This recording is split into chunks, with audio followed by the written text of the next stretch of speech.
What's up everyone, it's Ojh&x and we're back at it again, and in this video I'm going to share with you a Maiev deck that's got so much direct damage you're just going to smash through Maul, no problems at all. And if you are struggling with any of the Alliance leaders this week, then I'm going to link up here a playlist to all of my Maul dungeon runs. That includes all from the Alliance this week and previous ones. There might be something in there, a particular mini or a particular strategy that helps you if you are struggling, but this deck guaranteed is going to get you full gold and defeating those red difficulty dungeons. This video will be showcasing a level 27 Maul. We are average level 25.1, an average cost of 3.7. But as we know, the more unbounds that you play with Maiev, the cheaper that Maiev is. So the likelihood is that this average cost of this deck will be much less than 3.7. But the deck itself then, so Maiev as the leader with the Remorseless talent. In the two Alliance slots, we've got Huntress as probably our main damage dealer, and then the first of our unbounds being the safe pilots, using the invisibility cloak on this one, just because I like to have that initial splash damage that you get from the safe pilot, and then also can be pretty good with the first shot or two after coming out of that invisibility. Really good. Then we've got the Quillbore in there as our unbound tanking unit, this time running the poison talent. But as I've said before, if you want to use Bristleback, if you want to use tunnel vision, I don't think it matters. Quillbore is absolutely awesome. Another one of our unbounds then is, or the final of our three unbounds, is going to be the Warcraft with the flame burst talent. Just a really good unit. Our main tank in this will be the Tauren, Stonehoof Tauren with the double charge ability. And finally we've got a spell in there, we've got Execute with the Bloodlust talent. Just does incredible work on all bosses, direct damage, but especially good on the first boss where you can get those minis to be fighting against each other. So we've got three unbounds in there, so we should be able to bring the cost of Maiev down significantly, improve or decrease our cycle cost to be able to get round to those important minis for us. The relics that we have then, we've got the rich purple silk shirt, so minis costing 4 or 5 gold deploy with a shield that absorbs the first hit against them. We've got the coated spearhead, so range minis gain poison, and then we've got the bloodlust epaulets. Minis gain bloodlust when they fall below 50% health. We were offered lifesteal in this one. We're not taking lifesteal for as long as we can get away with it. That's the deck. Here's the run. Okay then, Stomper Krieg, let's be having you. So the aim of the game will be to take the siege tower on the right, take the siege tower on the left, get as many chests as possible, and go from there. So let's see how this goes. Huntress coming down to take that chest immediately, which is good. Execute all of that. They start fighting each other, and that looks like that's going to be that right tower for us within 12 seconds, which is good. Whelphead's coming down on the left. The Flame Burst took out the troll, and I think we took one. I think we took one hit from a brute. Not a brute, sorry, a grunt, but that's good enough for us. And looking at what's coming down that left lane, there was no point in us supporting those whelps with them going up against a Huntress and an Ogre Mage. So we decided just to let that one fizzle out for now.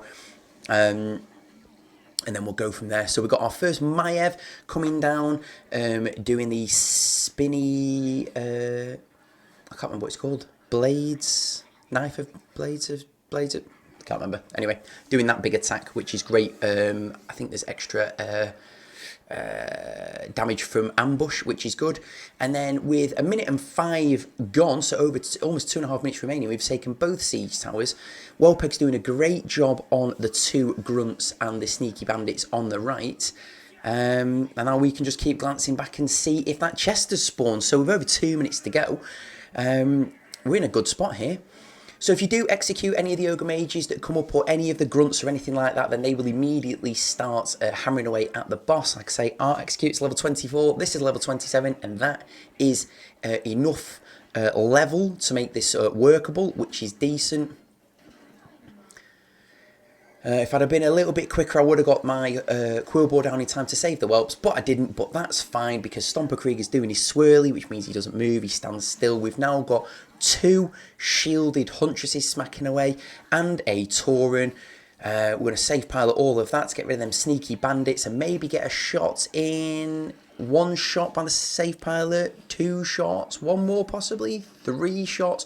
Ojh&x coming in to make sure that that Huntress is still being tanked for, which she is, doing a great job. Execute coming down, executed the boss. If I'd have just been a bit more patient, we could have got the mage as well. A Quillbore coming down, that Huntress has been on the map for an eternity. Maiev, if needed, easy, just like that.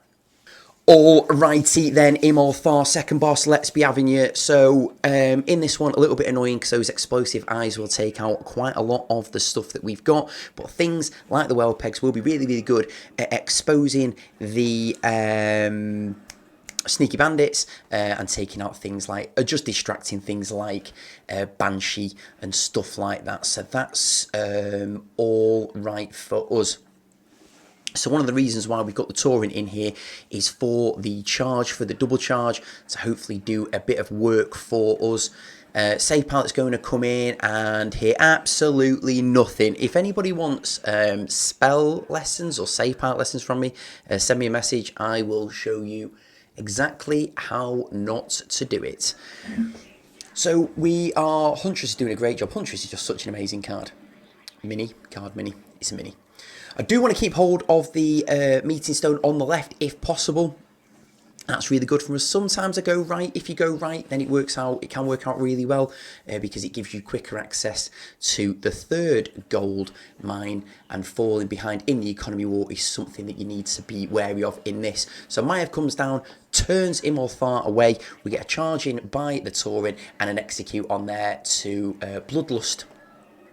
I think it was Maiev, but to also get some chip damage on the boss. And those exploding eyes do damage to enemy minis as well, so you can use them to your advantage. But if you have a mini that you play that doesn't move, like the safe part there, then they will themselves get absolutely melted. So, excuse me, right. Huntress in, because Huntress does an incredible job of smacking things with that rebounding glaive, which is good for us. Tauren, double charge, takes out a Huntress and a Prowler, and a smack on the Kobold as well, which is good. We're going to sacrifice a Kobold here. And then Ojh&x coming down to expose the sneaky bandits. And if we can, Quillbore into distract. It doesn't really make any difference because the exploding eye thing has taken out all me whelps, which was the point. But on that mage there, that was a good example where you saw that eye explode and did a big chunk of damage to the mage. So you can use them to your advantage. It's not something I necessarily, try to do, but if you have got unbounds that you want to play straight on top of an enemy mini, then you will get some explosive damage yourself. So hopefully my save part's going to take out the Banshee. Well, if save pilot didn't, then the exploding eye things did, which is good enough for us. A Quillbore in to distract the Ogre Mage, a charge from the Tauren, some Ojh&x in there to finish all that off. And to be honest, I think that was probably a bit of an overcommitment. However, we live and learn, or maybe we don't. I was trying to think before what Maiev's attack was. It's the Fan of Knives, isn't it? Of course it is. What was I talking about? The blade for Fan of Knives, I think is what it's called.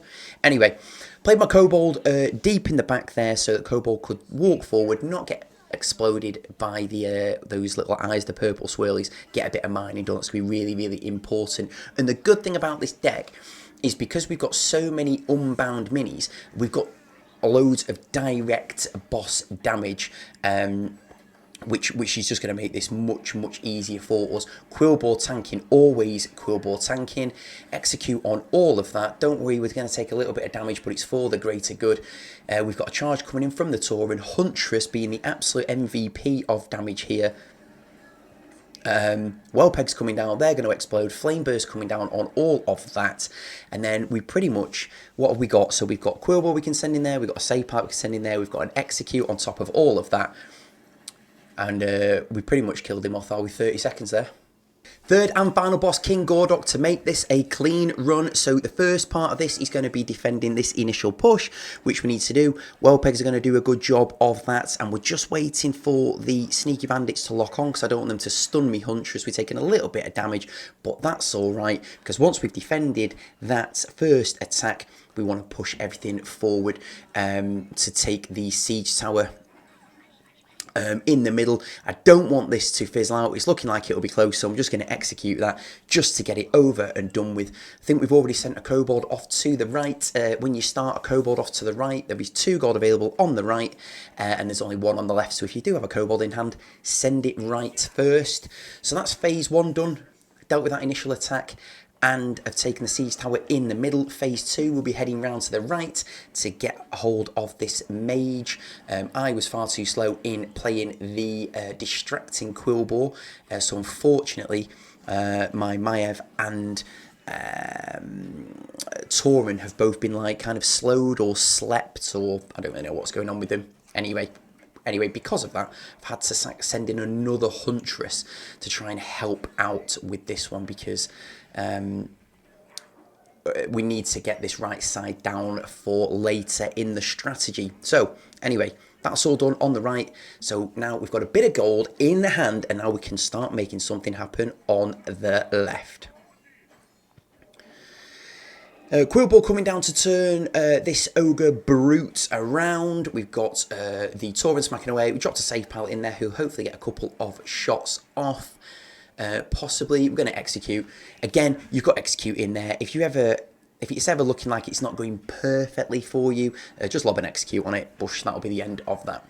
So the plan is, with the timing, is to get the right side to get to King Gordok first, and the left side will come round, and the plan is to split King Gordok and the healer mage, so that Gordok is either out of range, or so we can drop a load of unbounds on the healer mage, which is what we've done now. We've got a Quillbore on there, we've got Maiev on there, we did have 2 Taurens on there, we executed, and then that's him gone. So now this is just a case of burning down Gordok really, and we've got well, we've still got well over a minute to go. I think we had about a minute and a half. So, as you saw, Kobold went out to get a bit of mining done. We're going to have another Tauren coming down just to help tank for the mage on the right. May well be an execute that comes down at some point, but while she's smacking away, I'm happy with that. The push is fizzling out, but we've just about got enough, and with some executes and with some unbounds directly in there, pretty straightforward, pretty good. So here's the deck then, one more time. That was another clean Maul run, level 27. We are average level 25.1. A load of unbounds in here for that direct boss or siege tower damage, as well as having the execute in there, just to be chipping away, get good value on that. So hopefully this deck helps you. If it does, let me know in the comments. If you did find this video useful, please give it a thumbs up. And if you're not already, for more content like this to help you with dungeons, your heroic campaign, Elixir, any of those things, please get yourself subscribed. Thanks for watching. I'll see you in the next one.